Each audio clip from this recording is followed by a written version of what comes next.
stop your roaming.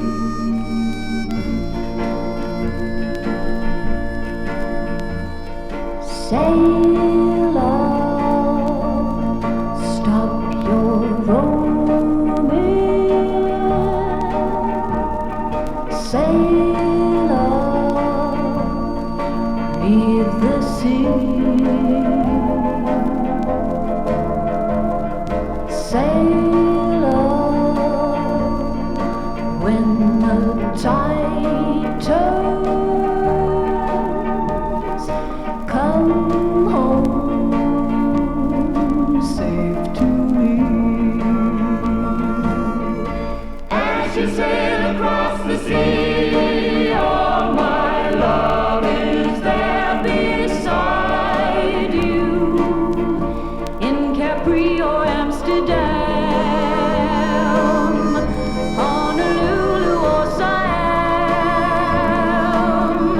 To the harbor of my heart I will send my love to guide you as I call across the sea. Come home to me. A great hit for Petula Clark, and still is, and a reminder of the sort of song we sang or whistled in 1965. In the May of that year, the Queen was paying tribute to the man who was mourned by all America's friends, as well as by all Americans. Here at Runnymede, 750 years ago, Magna Carta was signed. Among our earliest statutes, it has rightly been regarded as the cornerstone of those liberties which later became enshrined in our system of democratic government under the rule of law.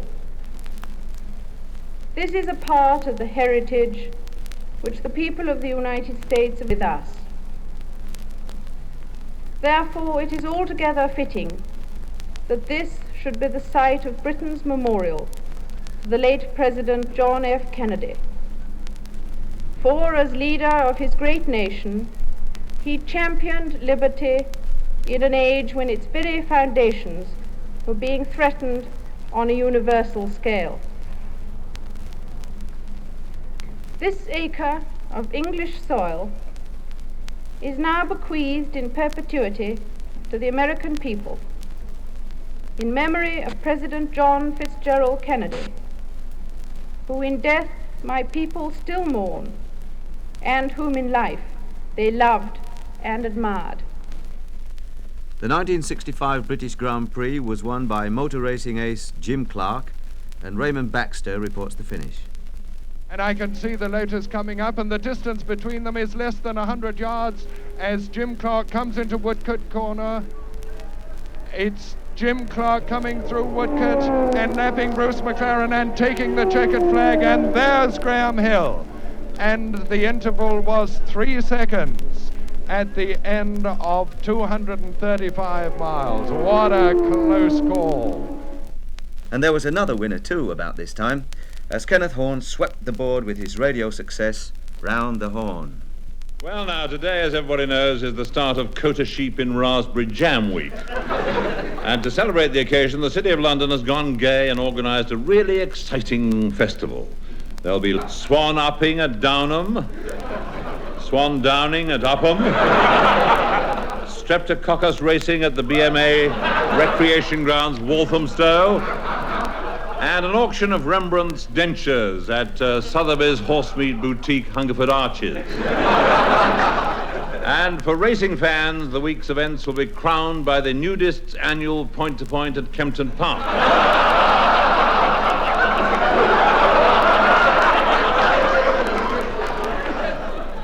And I can't wait to see them jogging round the course. All right, Smith, make the announcement. And now, Armpit Theatre presents a story of horror and lurking fear.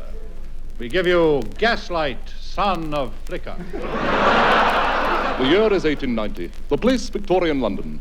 Inspector Delarose of the CID was going through his file of unsolved crimes with his dour Cockney assistant, Sergeant Molecule. Well, now, Sergeant, what about the Chalk Farm case? Have you dragged the hip bath? Yes, sir. We sent frogmen down, but all they come up with is a sliver of carbolic, a pair of flippers, a bar of chocolate, one roller skate, a waterlogged copy of Memoirs of a Harem Girl and a false beard. But there's no sign of the bishop himself.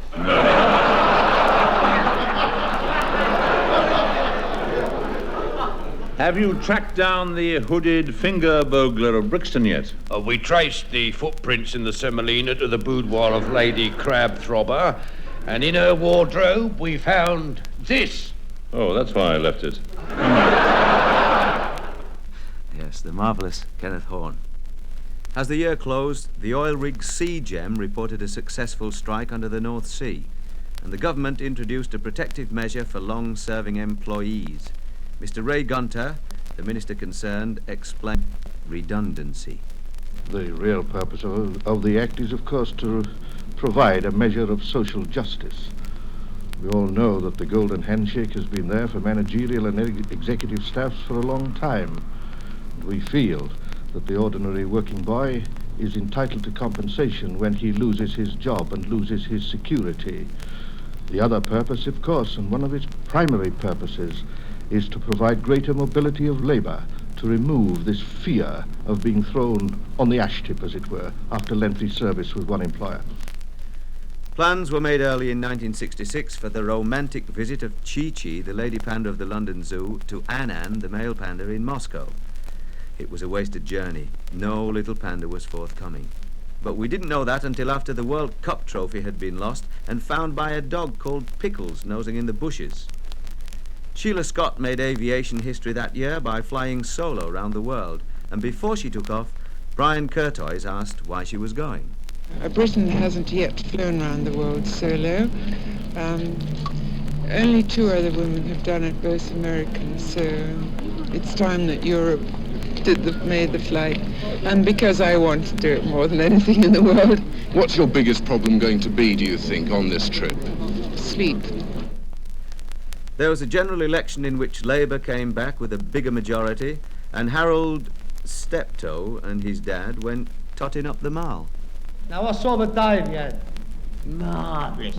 I've got a lovely load of junk out of that big house back there. Cool.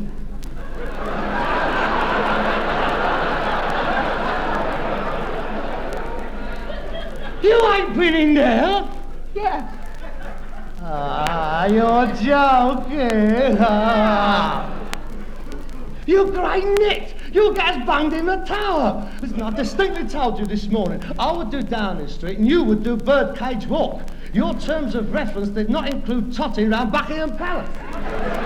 Birdcage Walk. Yeah, I'd done Birdcage Walk. There was nothing there, so I popped back here. You went in through the front gates? No, of course I didn't. I went round the back. Tradesman's entrance. I know me place. I don't know what you're kicking up all the fuss about. They got junk in there just the same as everywhere else.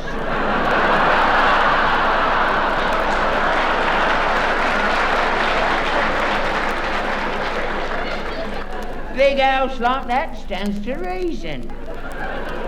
They're probably grateful to have somebody come round to collect. There's a lot of people lives in there, you know. Not only them. A lovely fella came to the door. Charming he was. Funny thing, he had a woman's name. Ada Camp.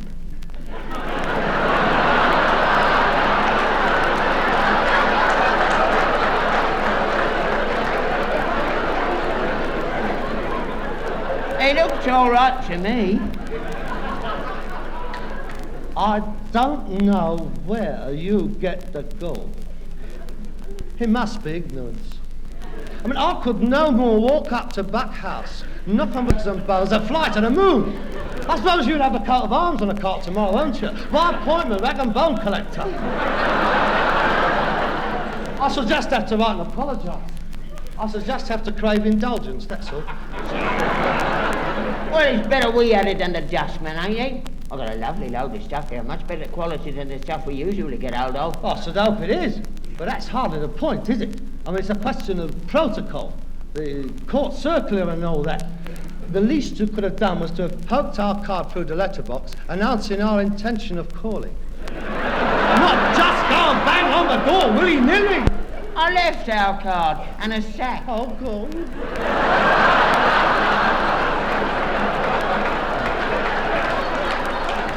Now they know where to find us. Hey, don't you want to see what I've got? Peter, I don't think you realise the import of what you have done. I mean, they're not going to let this pass. I mean, they're very particular who they let in there. I mean, there's all sorts of nutters in the country. They don't want dirty old men like you tramping all over their Cyril Lord.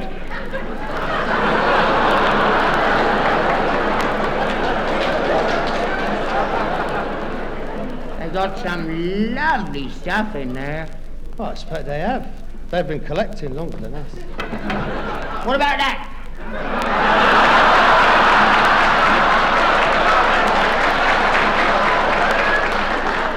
I bet you've never seen as big a mallet as that, have you? That's his polo stick. You nit! He'll be looking for that. You didn't nip it, did you? You didn't take it out of the umbrella stand? No, of course I didn't. Now, you see, this aide de camp went to see if he had anything for us, and he sold it to me.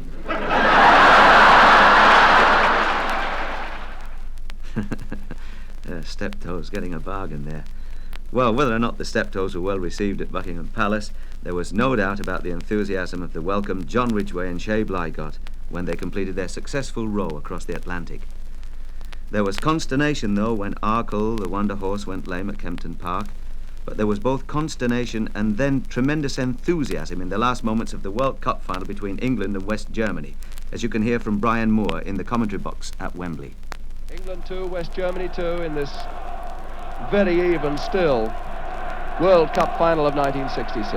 A long kick from Tilkowski, headed away by Jack Charlton down to Nobby Stiles. Stiles with a long ball through to Ball, and Ball will run for all he's worth after this one. He turns it in. Can Hurst get a shot in? There's a chance for Jeff Hurst, and he's hit the bar. It must be a goal. I would have thought that went in, but he's not given it. I thought that hit the bar and went in, Morris Edelston. I'm not certain. Yes, it's given. It's given. England are in the lead. Two great achievements captured the world headlines in 1967. In South Africa, Professor Christian Barnard performed the first successful human heart transplant, and Francis Chichester completed his single-handed voyage round the world, and Her Majesty marked the occasion by knighting him at Greenwich. Godfrey Talbot saw it happen. And there at the top of the steps was waiting Her Majesty the Queen to greet Sir Francis.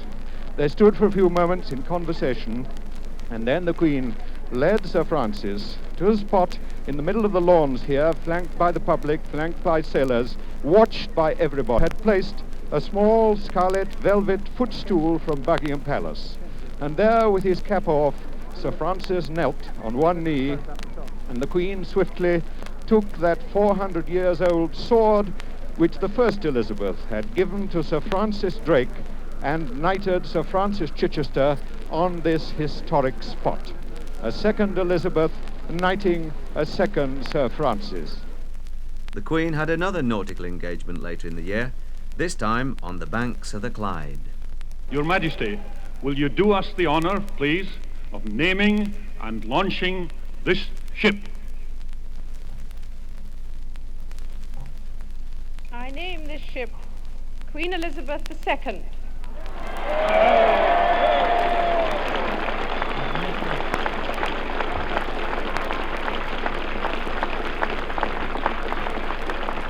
May God bless her.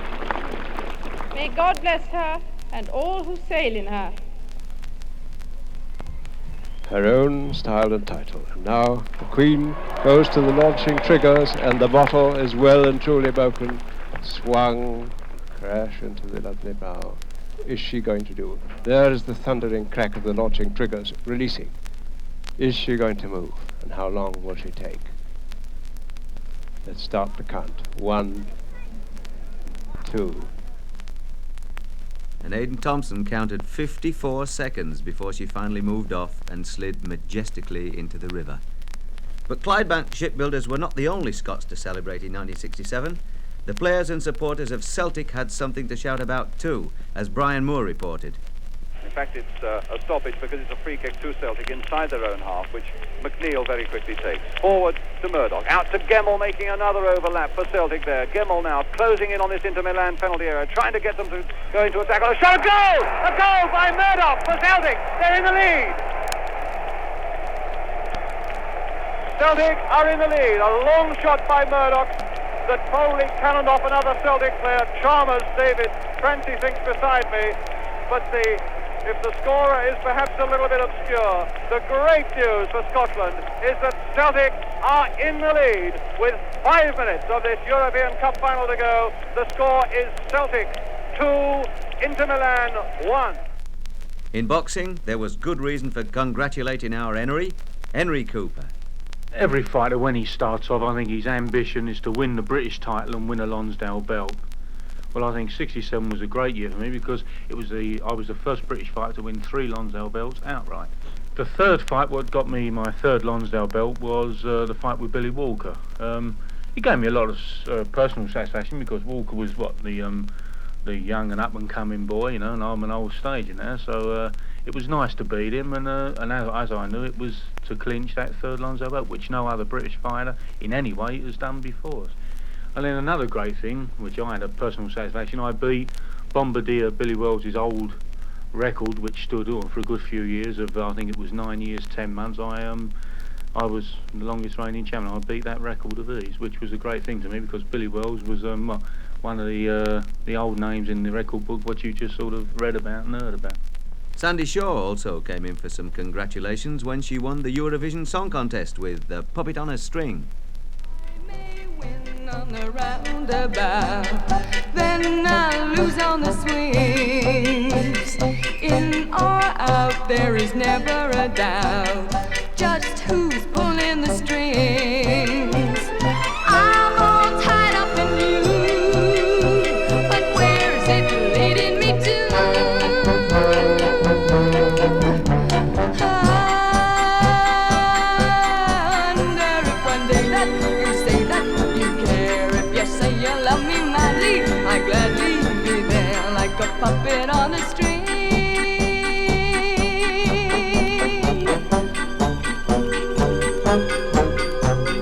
I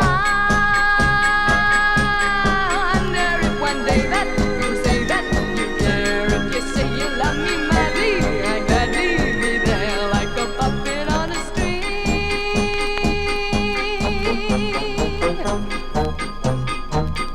Like a puppet on a string. Tougher measures, including the breathalyzer, were introduced to discourage drinkers from driving, and the Minister of Transport, Mrs. Barbara Castle, convincingly explained why. That every year in this country, something like 13,000 people are killed or seriously injured, and by serious I mean serious, maimed, perhaps half paralyzed, lost a limb, something like that, by accidents in which we know drink has been a factor. Now, I don't want that to happen to you. And the motorist who insists on driving when he's doing so after the medical authorities have told him he's a danger on the roads is somebody that the rest of us need protecting against. And I'm going to protect the rest of us. A month later, there was another explanation, this time from the Prime Minister, Harold Wilson. Tonight, we must face a new situation. First, what this means. From now on, the pound abroad is worth 14% or so less in terms of other currencies. That doesn't mean, of course, that the pound here in Britain, in your pocket or purse or in your bank, has been devalued. What it does mean is that we shall now be able to sell more goods abroad on a competitive basis. This is a tremendous opportunity for all our exporters and for many who have not yet started to sell their goods overseas. But it will also mean that the goods we buy from abroad will be dearer, and so for many of these goods it will be cheaper to buy British. Then came a year of lasts. The last of the one-tier postage. From now on there was to be first and second class mail. The last voyage of the great liner Queen Mary. Bernard Mays watched the final stage of her journey. There's only a slight ocean swell on the Pacific here at Long Beach this morning as the Mary comes in slow ahead under a cloudless Californian sky. Yesterday, as she arrived offshore, she was bombed with red and white Californian carnations, just as she was at the end of her maiden voyage over 30 years ago. She wasn't built for tropical climates, nor for a voyage halfway round the world. There are those who said, being a dowager, she'd never make it. But here she is, edging her way into her final harbor. This last voyage has perhaps been her greatest achievement. She's almost worn out. Yet as she inches her way forward now, she looks like the proudest ship afloat. A few months later, that other great Cunarder, the Queen Elizabeth, followed suit. We got our NHS prescriptions dispensed free for the last time, and the last steam-hauled passenger train ran on British Rail. And here comes the Oliver Cromwell now, cameras pointing at it from all directions. It's the last British Rail steam trip.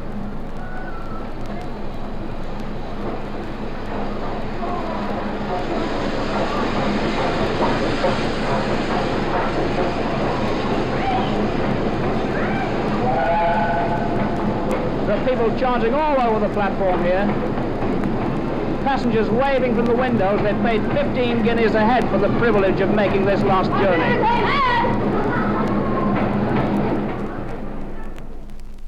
She travelled from Liverpool to Carlisle. Even Manchester United's triumph in the European Cup was the last great match of Sir Matt Busby's career as manager, although the team itself was the first English side to win that cup, as Sir Matt recalls. I don't think I'll ever forget the night from May 1929, 1968 at Wembley Stadium when 100,000 people were yelling and wishing us well and wishing us to victory. And the players, of course, managed eventually to beat Benfica in extra time, thus winning the most coveted European Cup, realising the ambition of all at Manchester United and very much myself. My first reaction was it true? And then secondly, I started gathering myself together and feeling, first of all, the pang of things that had happened. Then the boys who had done such a wonderful job. It was a tremendous, tremendous feeling. It's right back Brennan, left-footed, downfield, trying to find Charlton, doesn't, finds Kidd. Kidd, a good 1-2 with Charlton, and it's Kidd on the ball, the scorer of third goal for United, holding the ball now. He's beautiful bit of running there by Kidd. He goes round Umberto with no trouble, turns it across the penalty area, chance for Charlton, and it's there! Bobby Charlton makes it 4 for Manchester United. And he does that characteristic little throw salute of the arm, a little jump in the air, and a battery of photographers come on. Bobby Charlton, for my money, certainly in my time, the greatest of them all. Peter Jones reporting on the match. In the same year, Portsmouth's Alec Rose completed his lonely sail around the world and received a knighthood for his achievement. And the Duke of Edinburgh was a huge success at the Muscovite Society's dinner. I must confess right away that your invitation to dine came as somewhat of a surprise. Apart from the fact that I'd, regret to say, never heard of your society, I couldn't for the life of me think what possible contribution I could make to your activities. But to say that I was intrigued by the invitation is putting it mildly. As some of you may be aware, I've taken a certain amateur interest in the operation of British trade overseas. But never, I regret to say, in Anglo-Russian trade. Your invitation to dinner, therefore, was very easy to accept. Your invitation to make some sort of comment after dinner was not quite so easy. It's true, I'm frequently persuaded to give tongue on subjects about which I'm relatively ignorant. But in your case, I'm almost totally ignorant. For one thing, I don't even know the process by which Russia operates her imports and exports. And to paraphrase that well-known limerick of the young man of Khartoum, who buys what and with what and from whom? The highlight of 1969 for Britain and the Commonwealth was the investiture of the Prince of Wales on July 1st, when at Carnarvon, as she had promised, the Queen presented Prince Charles to the Welsh people and invested him with the symbols of his princely state. The Prince of Wales then did homage to his mother. I, Charles, Prince of Wales, do become your liege man of life and limb, and of earthly worship, and faith and truth I will bear unto thee, to live and die against all manner of folks. And then, speaking principally to the Welsh people, His Royal Highness said, It is indeed my firm intention to associate myself in word and deed with as much of the life of the Principality as possible. And what a Principality! It is with a certain sense of pride and emotion that I have received these symbols of office, here in this magnificent fortress, where no one could fail to be stirred by its atmosphere of time-worn grandeur, nor where I myself could be unaware of the long history of Wales in its determination to remain individual and to guard its own particular heritage. A heritage that dates back into the mists of ancient British history, that has produced many brave men, princes, poets, bards, scholars, and more recently, great singers, a very memorable goon, and eminent film stars. All these people have been inspired in some way by this heritage. I hope and trust that in time I shall be able to offer my own contribution. And to do that, I seek your cooperation and understanding.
Where, my love,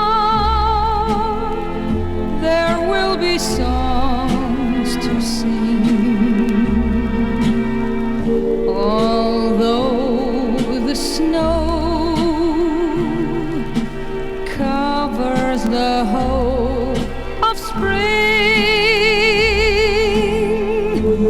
Somewhere a hill blossoms in green and gold, and there are dreams, all that your heart can hold. Someday we'll meet again. Lena Martel in a sentimental song from the late 60s, Lara's song from Dr. Zhivago, in fact. There was nothing sentimental, though, about the tremendous event that marked 1969 for the whole world. Just incredible courage and superb technical skill which made possible man's first landing on the moon by the crew of the American Apollo 11 spacecraft. We copy you down, Eagle. Listen, Tranquility Base here. The Eagle has landed. Roger, Twain. tranquility. We copy you on the ground. You got a bunch of guys about to turn blue. We're breathing again. Thanks a lot. At the foot of the ladder. The limb footbeds are only depressed in the surface about 1 or 2 inches, although the surface appears to be very, very fine-grained as you get close to it. It's almost like a powder. Ground mass is very fine. Yeah, I'm going to step off the limb now.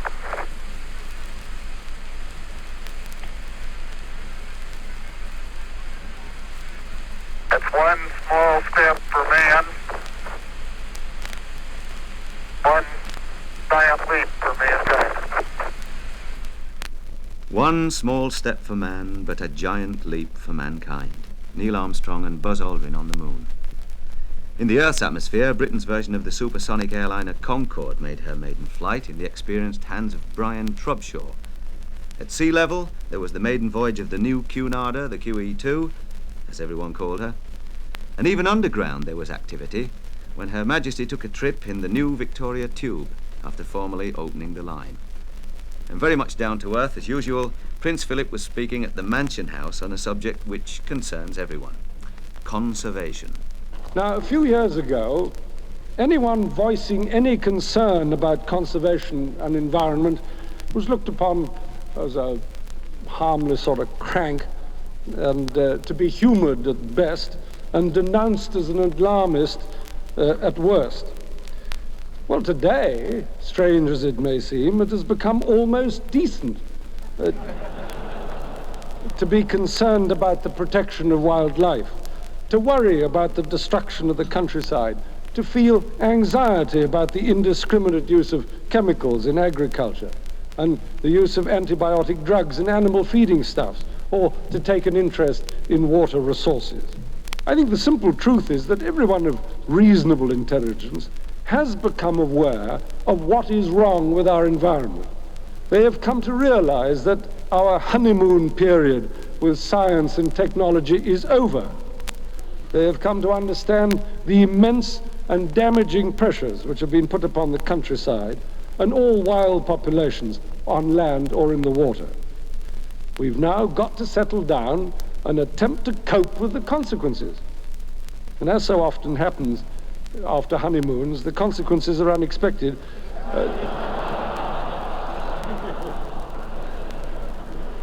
And in this case, many of the solutions depend upon informed and intelligent compromise. 1970 began with youngsters of 18 coming of age under the new Family Law Reform Act. There was a general election in June, resulting in Edward Heath becoming Prime Minister.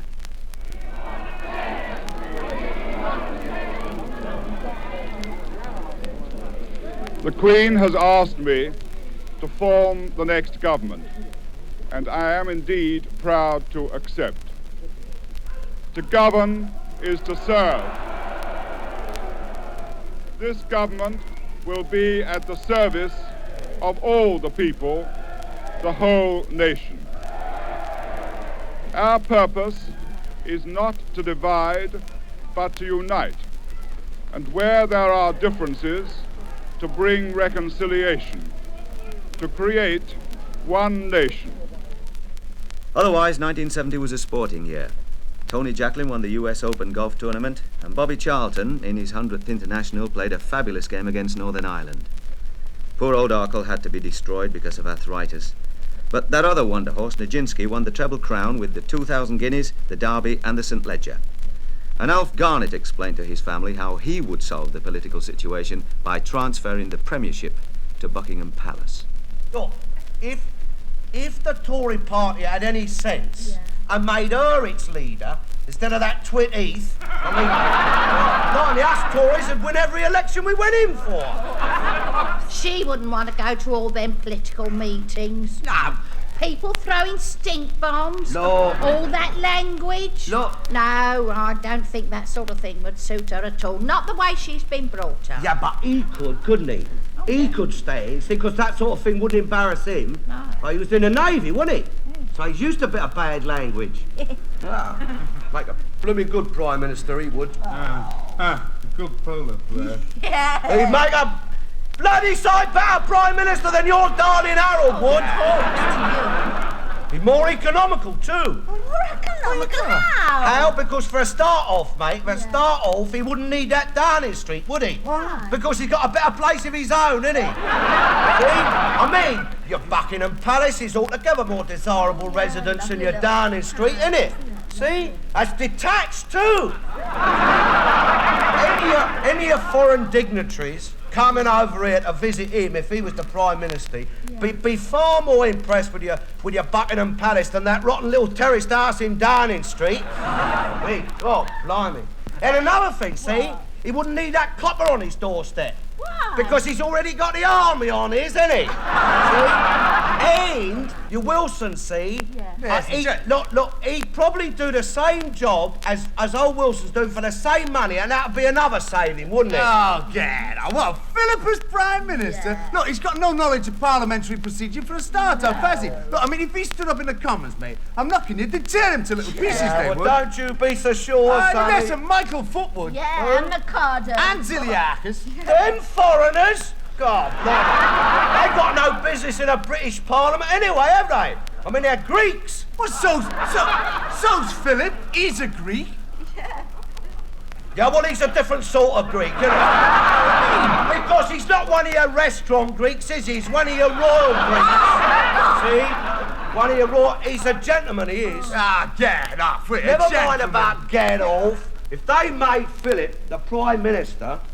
See, he wouldn't have to waste time, would he? He wouldn't have to waste time, like Harold Wilson, in seeking an audience with Her Majesty the Queen, because he can talk to her any time he wants to, which is his marital rights as her husband, isn't it?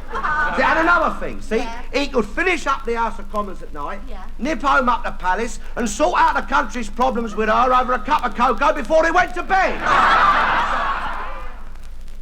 Yes, a drop of Alf Garnett logic there. I don't remember hearing how the Garnets got on the 15th of February 1971, but that was the day when we had to forget all about pounds, shillings and pence, and found ourselves trying to calculate as best we could in the new currency.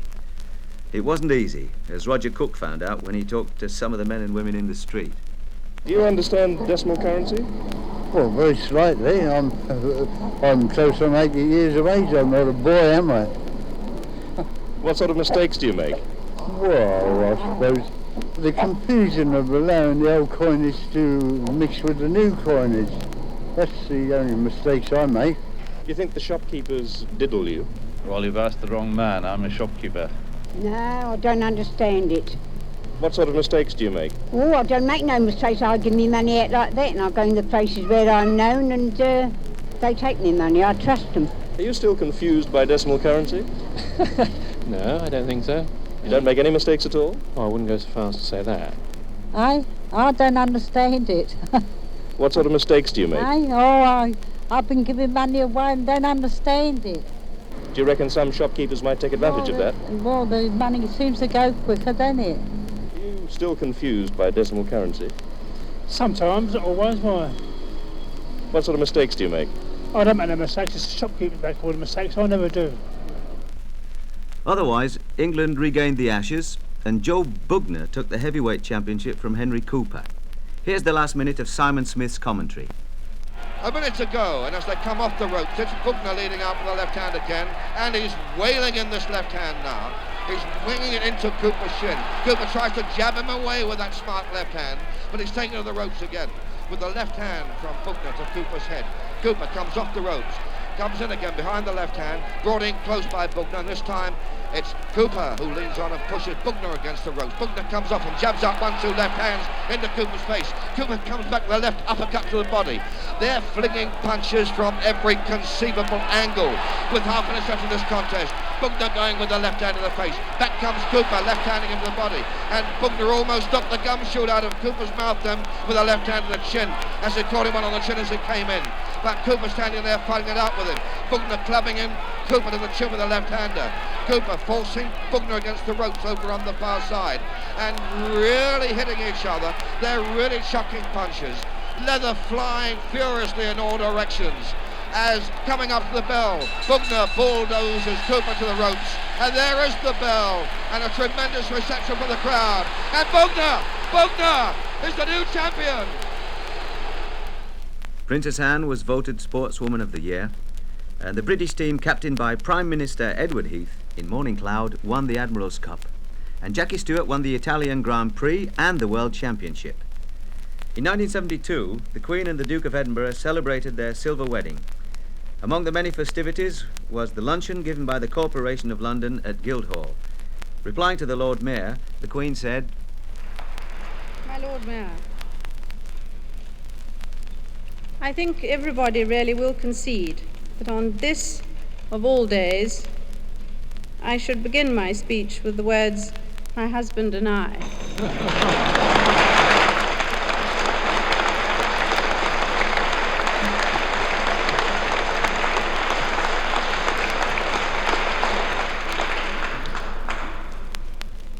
We, and by that I mean both of us, are most grateful.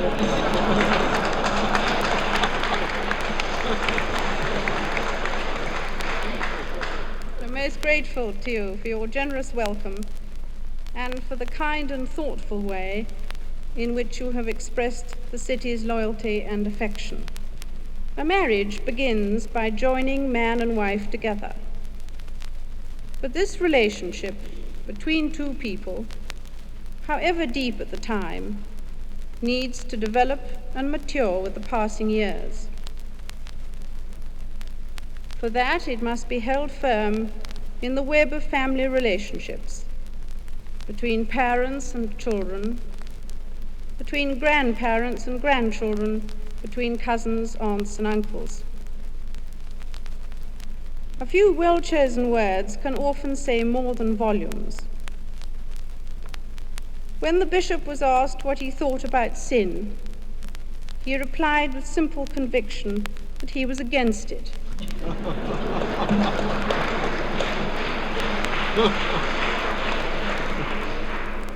If I am asked today what I think about family life after 25 years of marriage, I can answer with equal simplicity and conviction, I am for it.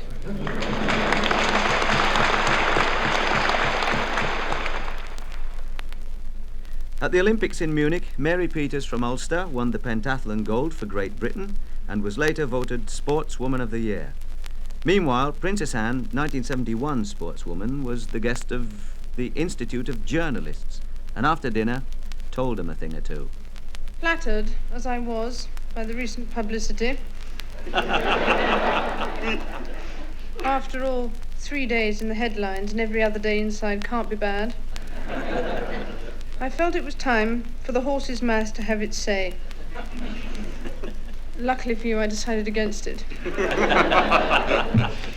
I did, however, remember somebody once saying to me how nice it was to see my parents or something on the front of the newspapers, and then adding, all you ever get in newspapers these days is sex and violence.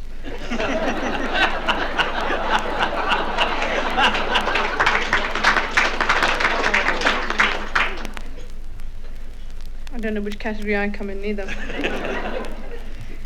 However, I wouldn't dream of complaining about you, your behaviour, as you're indeed only doing your jobs, and editors, as we all know, would lose them if they didn't get a picture or a story. And if the story is done properly, you can't be popular with everybody all of the time. Anyway, you do tend to be rather a touchy lot when it comes to talking about you.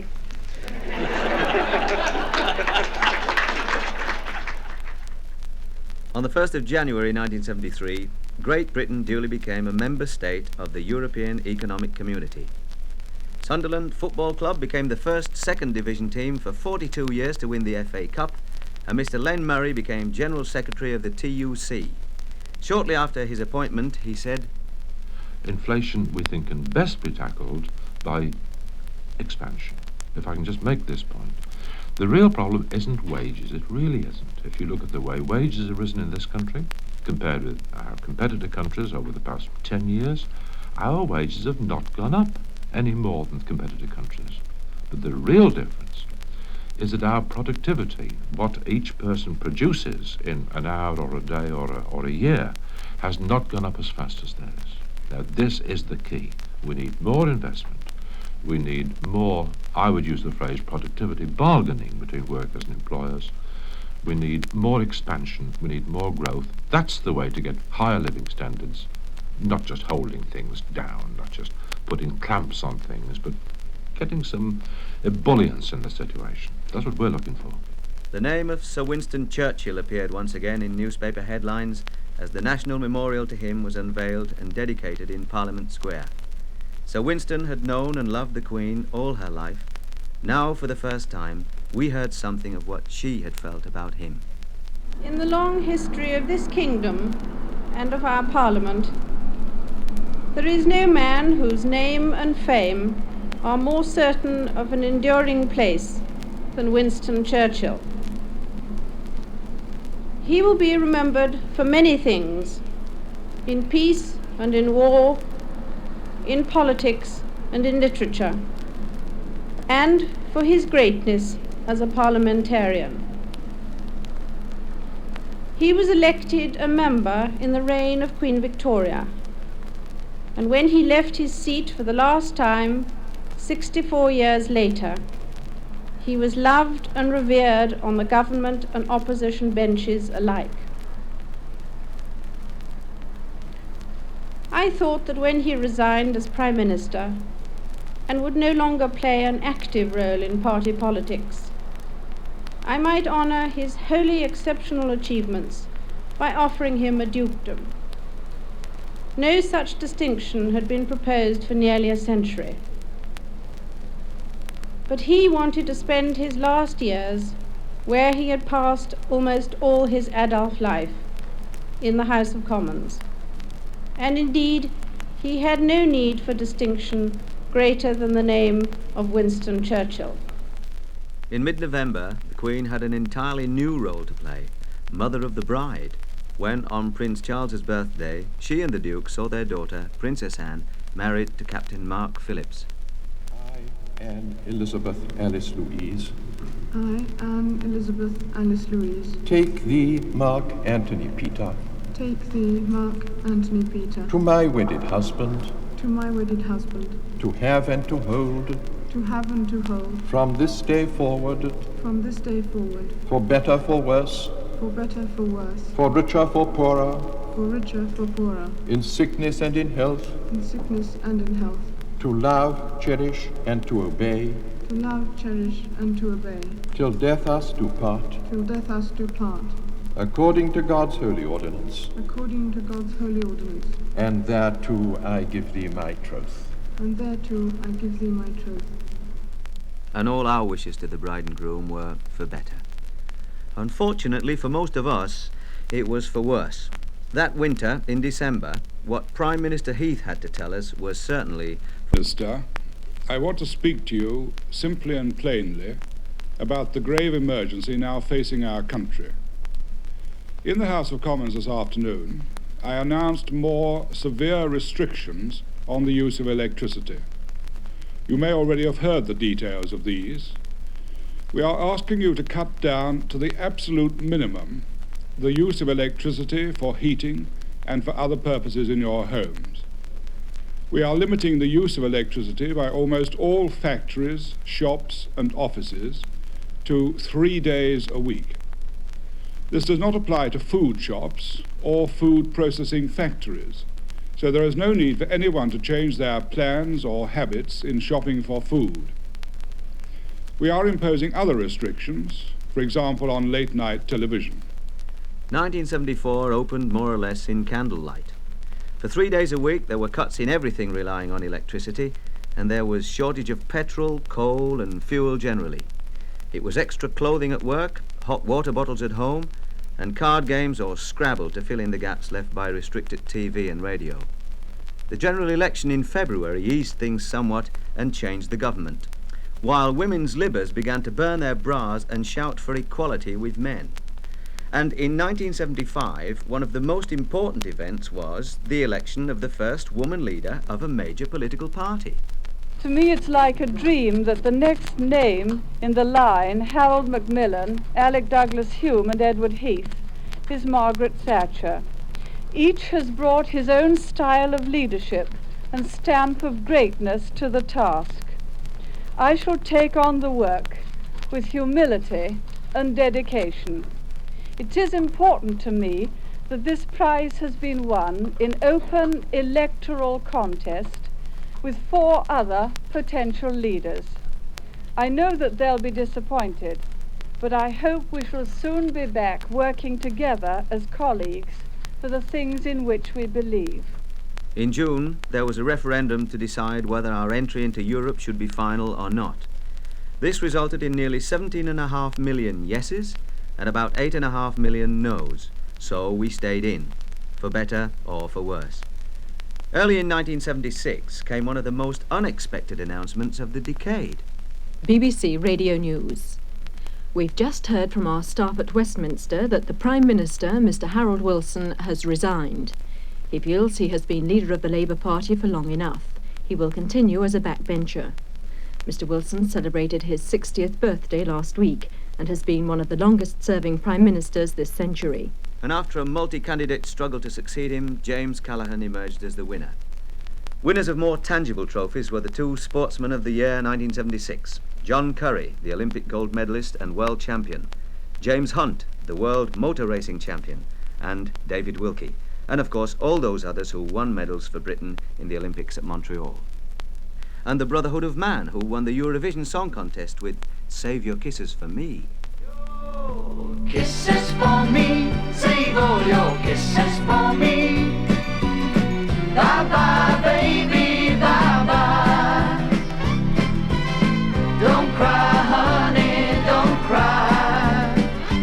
Gonna walk out the door, but I'll soon be back for more. Kisses for me, save all your kisses for me. So long, honey, so long. Hang on, baby, hang on. Don't you dare me to stay, 'cause you know you've got to save your kisses for me. Save all your kisses for me. Bye-bye, baby, bye-bye. Don't cry, honey, don't cry. Won't you save them for me, even though you're only 3?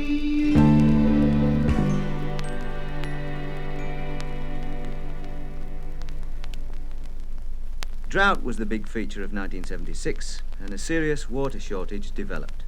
Share your bath with a friend was one of the slogans, and some of our citizens urged the gurus to intervene. They did, and down came the rain, in buckets. In fact, in so great a deluge that notices began to appear urging the gurus to please turn off the tap. The Prince of Wales left the Royal Navy with a celebration which may have suffered a little because Splice the main brace was abolished in 1969. And Her Majesty finally fulfilled an engagement for which several successive generations of the royal family had been provisionally booked in their time, the opening of the National Theatre. But probably the most significant engagement of all in the royal diary of the 1970s took place in Aberdeen, early in November 1975, when the Queen turned on the tap, which allowed North Sea oil to flow into our flagging economy. If we use it right, this flood of energy can, without doubt, much improve our economic well-being. Today underlines the contribution which Britain is making to the extraction of oil and gas from one of the most difficult areas of the world, in water depths that are greater than any hitherto attempted. We are indebted to the skill, ingenuity, and bravery of those in British Petroleum and other companies and organizations who have worked so hard since the Forties oil field was discovered 5 years ago. I saw some of this work myself last year in the North Sea and in Scotland, where such an important share of the work has been done and where much of the credit for success belongs. From this oil, the country looks forward to renewed prosperity in the 1980s. But speaking at the Lord Mayor's banquet in 1976, the Prime Minister, Mr. James Callaghan, was thinking of 1977 and an event nearer at hand. We shall be marking the accession to the throne of Her Majesty the Queen, who has served this country with devotion and dedication for the last 25 years.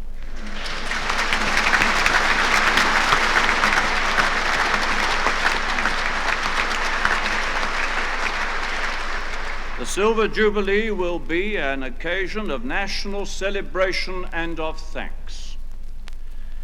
And I know that our friends around the world are already making preparations to join with us in making it an international occasion.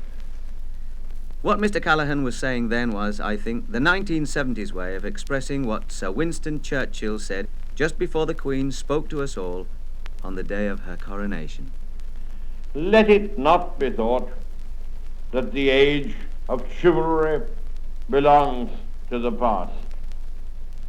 Here at the summit of our worldwide community is a lady whom we respect because she is our queen, and whom we love because she is herself the Queen.